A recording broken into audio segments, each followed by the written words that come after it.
దాస్యత్వము నుండి విడిపించే దేవునికి మహిమ కలుగునుగాక. ప్రియ స్నేహితులందరికీ దివ్య వాక్యోదయం. ఈనాటి పాఠ్యభాగము నెహెమ్యా 9:36.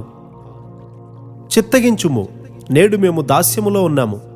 దాని ఫలమును దాని సమృద్ధిని అనుభవించున్నట్లు నీవు మా పితరులకు దయచేసిన భూమి యందు మేము దాసులమై ఉన్నాము. నెహెమ్యా గారు దేవునికి చేసిన ప్రార్థన ఇక్కడ మనం చూస్తూ ఉన్నాం. తన దేశ ప్రజల పాపములు తప్పిదములను అతడు పూర్తిగా గ్రహించుకున్నారు. మన పాపం యొక్క తీవ్రతను గూర్చి గ్రహింపు కలిగి ఉండడం అనేది గొప్ప ఆశీర్వాదం. మా మీదకి వచ్చినటువంటి శ్రమలన్నిటినీ చూడగా నీవు న్యాయస్థుడవే, నీవు సత్యముగానే ప్రవర్తించితివి, కానీ మేమే దుర్మార్గులము. దేవుడు ఎల్లప్పుడూ సరిగ్గానే ఉన్నారు. ఏదైనా తప్పు జరిగినట్లయితే అది నీవు నేను ఆయన చిత్తము నుండి తొలగిపోయినందువల్లే వస్తుంది.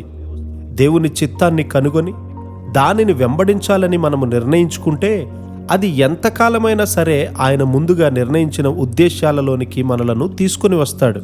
ఆశ్చర్యరీతిగా నీ జీవిత సమస్యలపై ఆయన ఖచ్చితమైన శ్రద్ధ చూపించడం నీవు గమనిస్తావు.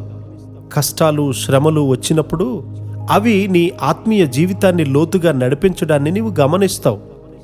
మనకు తెలిసిన సత్యానికి విధేయులమైనప్పుడు మన మార్గాలలో కష్టాలు వచ్చాయంటే వాటి ద్వారా దేవుడు మనలను ఉన్నత స్థాయికి లేవనెత్తాలని కోరుకుంటున్నాడని అర్థం చేసుకోవాలి.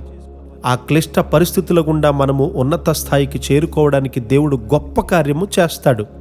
ప్రార్థన చేయడానికి అగ్ని వంటి దేవుని వాక్యము నీలోని మస్టును చెడు తలంపులను కాల్చివేసే పరిస్థితులను ఆయన కల్పిస్తారు. మన జీవితంలోనికి దేవుడు అనుమతించిన ఈ చేదు అనుభవాలలో రెండంచుల ఖడ్గము మూలుగలోనికి చొచ్చుకొని పోయి మన అంతరంగిక తలంపులను బయలుపరిచి వాటిని సరిచేస్తుంది. నెహెమ్యా గారికి ఆ గోడ యొక్క విలువ తెలుసు. నీ ప్రార్థన అలవాట్లలో నీవు చాలా క్రమముగా ఉండవచ్చు, కానీ నీ చుట్టూ ఉన్న గోడలు సురక్షితంగా ఉన్నాయా?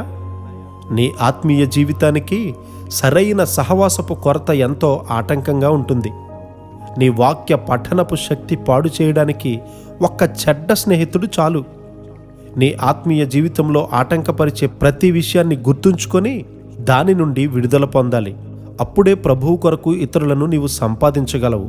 నీ చుట్టూ ఉన్న గోడలు గట్టిగా ఉన్నాయో లేదో నీవు చూడాలి. నిన్ను నీవు సమర్థించుకోవద్దు. దేవుని వాక్యాన్ని సరిగా వెంబడించు. అప్పుడు నీవు గొప్ప ఫలితాలను చూస్తావు.